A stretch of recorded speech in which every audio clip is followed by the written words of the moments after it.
Elle reste l'angoisse quand on rase ses forêts. Elle pleure quand on vide ses océans avec les serpèches et les souille avec les marées noires. Elle suffoque quand on pollue son air avec les rejets des usines et les voitures. Qui est-elle? Savez-vous de quoi je parle? Mesdames et messieurs, c'est la mère nature, aussi appelée la dame nature, ou simplement notre terre. Tous les jours, on la place. Donc, permettez-moi de vous parler de sa souffrance et des enjeux environnementaux que nous faisons face.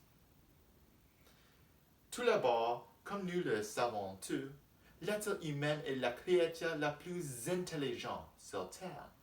Cependant, son ingéniosité a donné lieu aux grandes usines, aux voitures qui roulent dans les rues sans fin, ainsi que les montagnes de déchets à cause de la surconsommation. L'époque de l'industrialisation est la preuve de notre intelligence. Pourtant, elle est aussi l'exemple principal de notre égoïsme qui nous mène à dominer le monde afin de tirer profit de la nature en forme d'argent.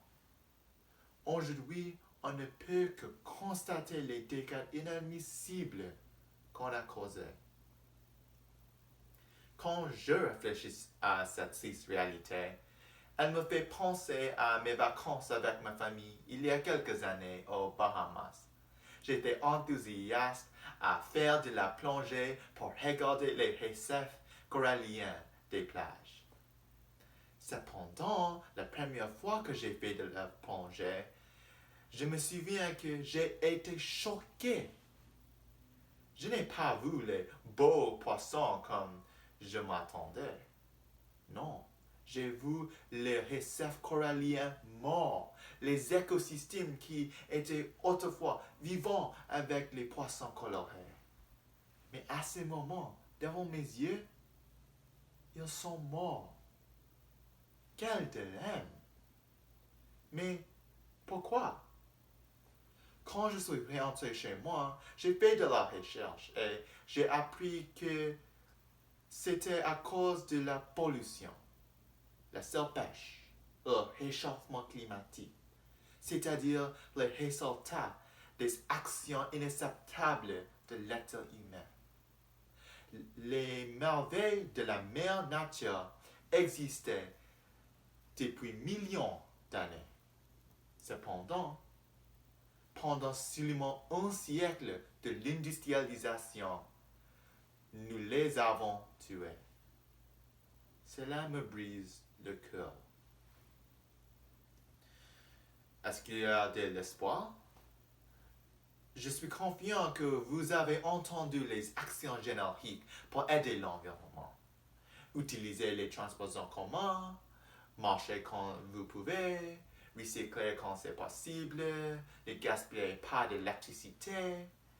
Tandis que ces choses sont incroyables, il faut que nous réagissions plus radicalement pour vraiment changer la mode de la société.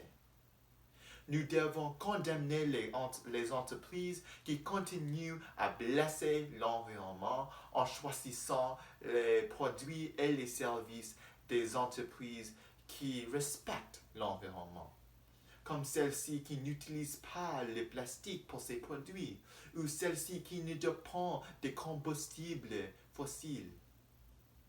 Nous sommes les consommateurs, donc nous avons le pouvoir de mener notre société et notre économie au chemin que nous voulons.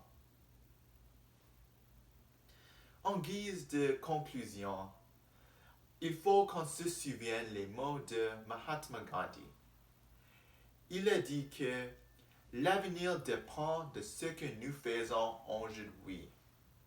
Nous sommes les enfants de la mère nature, donc aidons à la maintenir en bon état ensemble. Merci.